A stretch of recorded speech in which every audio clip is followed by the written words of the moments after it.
Hello! నమస్తే. Welcome to V news. నేను మీ అక్షయ్.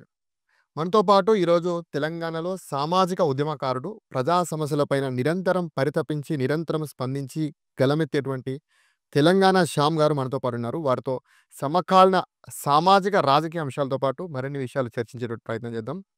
నమస్తే అన్న. నమస్తే అన్న. బాగున్నారా? మీరెలా ఉన్నారు? ఫైన్ అన్న. ఏదో ఒక అంశం మీద, ప్రజా సమస్యల మీద ఎప్పుడు గూడా గళమెత్తుతూనే ఉంటావు. ఎప్పుడు గూడా ఏదో మాట్లాడుతూనే ఉంటావు.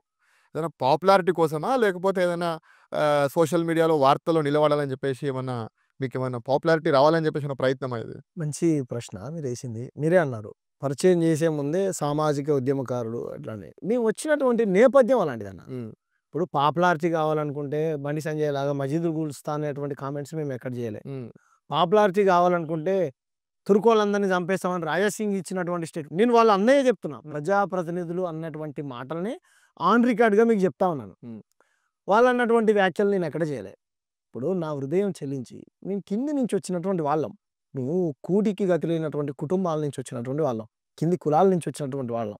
కాబట్టి ఇలాంటి బాధలు ప్రజలన్నీ పడుతుంటే 100% అది సోషల్ మీడియా వేదికగా మాకున్నటువంటిది ఛానల్ అంటావా, పత్రిక అంటావా, రాతంటావా, అది ఫేస్‌బుక్ ద్వారానో, వాట్సాప్ ద్వారానో ఇంకా రకరకాల సోషల్ మీడియా మాధ్యమాలలో రాస్తా ఉన్నాం, మాట్లాడుతా ఉన్నాం. సో, దాన్ని నేనైతే పాపులారిటీ కోసం అని అనుకోవట్లేదు. నిజంగా అట్లా నేను పాపులర్ అయితే ఎవరికొచ్చే నష్టం ఏమన్నా ఉందా? మీకొచ్చే నష్టం ఏమన్నా ఉందా? ఎవరికీ లేదు. ఎవరికీ లేదు గదా! హ్మ్. అయితే గాని తప్పేమన్నా ఆ ప్రయత్నంలో భాగంగానే ఇవన్నీ మాట్లాడుతున్నారా? అంటే ఇగో అన్న మనం పని చేస్తుంటే పాపులారిటీ అదే వస్తది. ఏదో సినిమా డైలాగ్ ఉన్నట్టు పరిచయాల కోసం పనులు మానుకోవాల్సినటువంటి అవసరం లేదంటారు కదా! హ్మ్. పని చేసుకుంటూ పోతే అదే వస్తది. నరేంద్ర మోడీ గారు చాయ్ అమ్ముకునేటువంటి నరేంద్ర మోడీ గారు ఏ పాపులారిటీతోని ఈ దేశానికి ప్రధానమంత్రి అయిండు? హ్మ్. అలాగే మీరు గూడా ప్రజా సమస్యల మీద కొట్లాడారని వాళ్ళు చెప్తా ఉన్నారు గదా! రైట్. నేను ఏ సమస్య పైన కొట్లాడలేదు. నేను ప్రైవేట్ ఎంప్లాయీని. ఉద్యోగం చేసుకుంటూ ఉద్యమాలలో పనిచేసేటువంటి వ్యక్తిని. ముఖ్యంగా దళిత, బహుజన, గిరిజన సమస్యల పైన కొట్లాడేటువంటి వ్యక్తిని. ఈ మత పంచాయలు పెట్టేటువంటి వెధవలకు నిరంతరం కౌంటర్ చేసేటువంటి వ్యక్తిని. హ్మ్. నేనేం ప్రజాప్రతినిధిని కాదు కదా అన్న. నేను ఎమ్మెల్యేని కాదు, కార్పొరేటర్‌ని కాదు, ఎంపీటీసీని, జడ్పీటీసీని కాదు కదా! సో, ప్రత్యక్ష రాజకీయాల్లో నేను ఉన్నా. ఉన్నప్పటికి కూడా అన్యాయం జరిగినప్పుడు నేను జీర్ణించుకోలేను. అది అనేటోళ్ళు సరే మీరు ప్రజల అభిప్రాయాన్ని అడిగిర్రు. అవును. అనేటోడు అనుకోని. నాకేం నష్టం లేదు.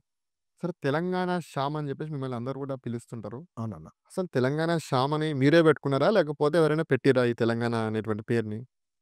చాలా మంచి క్వెషన్ అన్న. నాకు ఒరిజినల్‌గా మా ఇంటి పేరు పగిడిపెల్లి. ఓకే.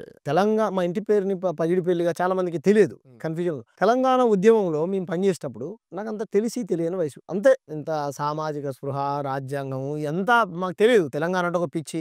మా నీళ్లు మాకొస్తే మేము బాగుపడతాం. మా నిధులు మాకొస్తే మేము బాగుపడతాం. మా నియామకాలు మాకొస్తే మేము బాగుపడతాం అనేటువంటి పిచ్చిలో మేమున్నాం వాస్తవానికి. అవును. అమరుల త్యాగాలు, రచయితల పాటలు ఇవంతా మాకు నరనరాన మేము తెలంగాణని నింపుకున్నటువంటి వ్యక్తులం. అవును. మాకొస్తే మాకేదో న్యాయం జరుగుతదని. సో, ఎక్కడికి పోయినా సరే నేను తెలంగాణ గురించి చర్చించేవాడిని. చాయ్ పోసేటువంటి రాములు అంకుల్ అని ఉండేటోడు మా కంపెనీలో పనిచేసేటోడు. ఓకే. "ఏరా శ్యామ్‌గా ఏంట్రా నువ్వు పొద్దులేస్తే ఏంటి తెలంగాణ అంటున్నావేంట్రా" అని సరదాగా అనేటోడు. ఓకే. "అంకుల్ మీరంటే మాకు కోపం లేదు అంకుల్. మా తెలంగాణ మాకొస్తే" అప్పుడు ఆయన నాతోని విభేదించేటోడు ఎప్పుడు.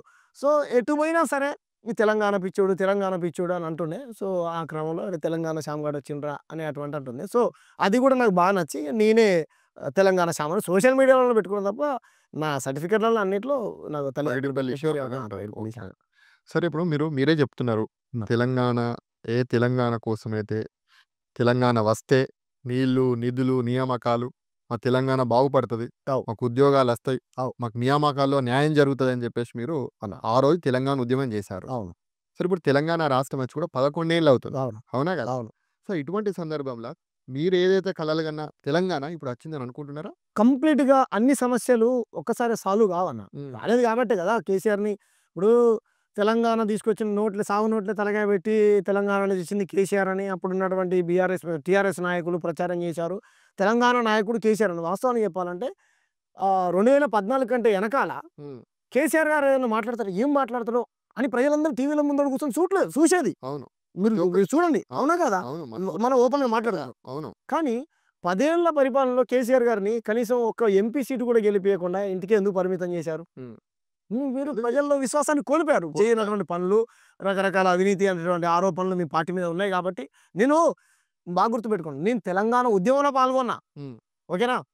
నేను కేసీఆర్ అంటే నాకు వ్యక్తిగతంగా ఏం కోపం లేదు. అతని దేశం ఏం లేదు గానీ, పాలకులు అనేటోళ్ళు తెలవనిదేముంది రాజకీయ నాయకులు అంటే దోసుకునేటోళ్ళు, దాచుకునేటోళ్ళు అనేటువంటి ఇది ఉన్నది.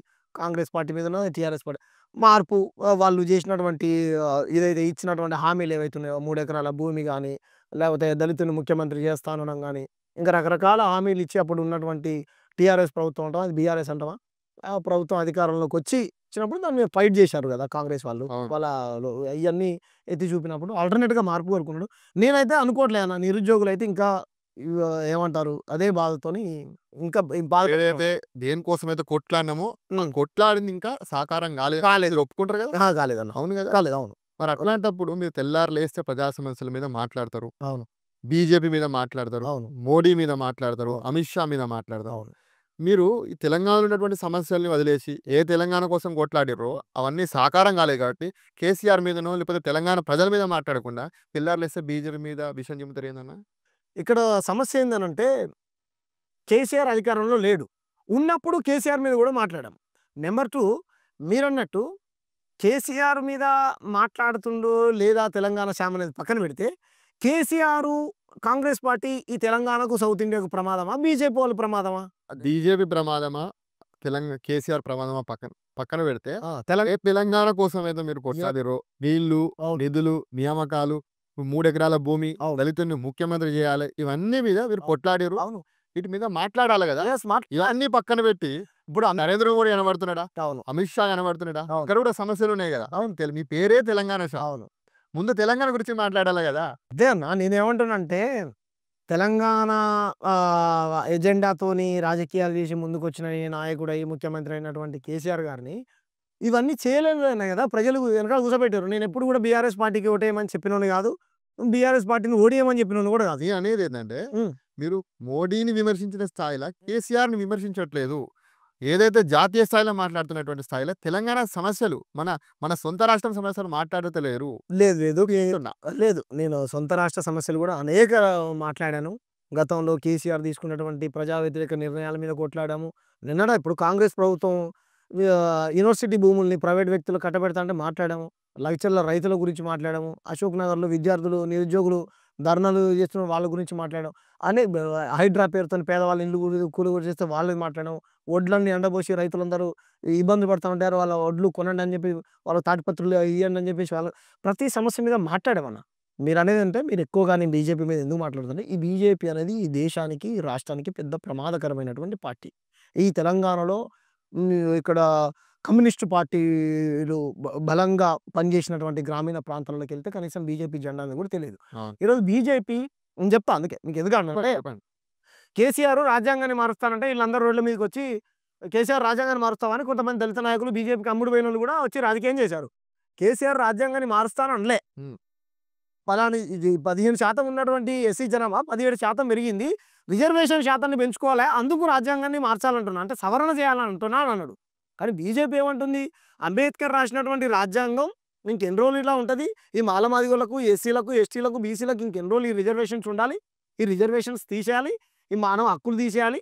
లేకపోతే ఈ వాక్ స్వాతంత్రం తీసేయాలి. రాజ్యాంగం మొత్తం తీసేయాలి. ఇది బ్రిటిష్ రాజ్యాంగం అని వాళ్ళ హెగ్డేవరు, గోల్వాల్కరు, లేకపోతే వాళ్ళ శ్యామప్రసాద్ ముఖర్జీనా, లేకపోతే వాళ్ళ ఇటువంటి ఆర్ఎస్ఎస్‌లో ఉన్నటువంటి నాయకులు, గతంలో ఉన్నటువంటి నాయకులు వాళ్ళందరూ పుస్తకాలు కూడా రాశారు కదా! బంచ్ ఆఫ్ థాట్స్ అనేటువంటి రాసిర్రు. మరి 10 ఏళ్ళు వాళ్ళే అధికారంలో ఉన్నారు కదా! వాళ్ళేం చేసిర్రా? రాజ్యాంగాన్ని ఏమైనా మార్చిర్రా? మెజారిటీ రాలే కాబట్టి మార్చలే బ్రదర్. మెజారిటీ వచ్చుంటే అనంత్ హెగ్డే అనేటువంటి ఒక బీజేపీ ఎంపీ కర్ణాటకలో చెప్పాడు కదా! మాకు మెజారిటీ వస్తే మేము 100% మార్చేస్తాం. అక్కడి దాకా ఎందుకు బ్రదర్? నిజామాబాద్ ఎంపీ ధర్మపురి అరవింద్ చెప్పాడు కదా! ఈసారి మారుస్తాం. నా చేతిలో అధికారం వచ్చేదనుకో మాకు పార్లమెంట్‌లో మెజారిటీ వస్తే ఈసారి మారుస్తాం. 2/3 మెజారిటీ వస్తే మార్చేస్తామని అన్నాడు. కాబట్టి రాజ్యాంగానికి వ్యతిరేకంగా పనిచేసేటువంటి శక్తులకు వ్యతిరేకంగా నేను బలంగా కొట్లాడాలా? చిన్న ప్రాంతీయ పార్టీ టీఆర్ఎస్ మీద బలంగా కొట్లాడాలా? దాని మీద కూడా కొట్లాడాం. కొట్లాడాం కాబట్టే కదా! మాలాంటోళ్ళు వాయిస్ లేవనెత్తాం కాబట్టే కదా కేసీఆర్‌ని ఇంట్లో కూర్చోబెట్టారు ప్రజలు. ఓకే.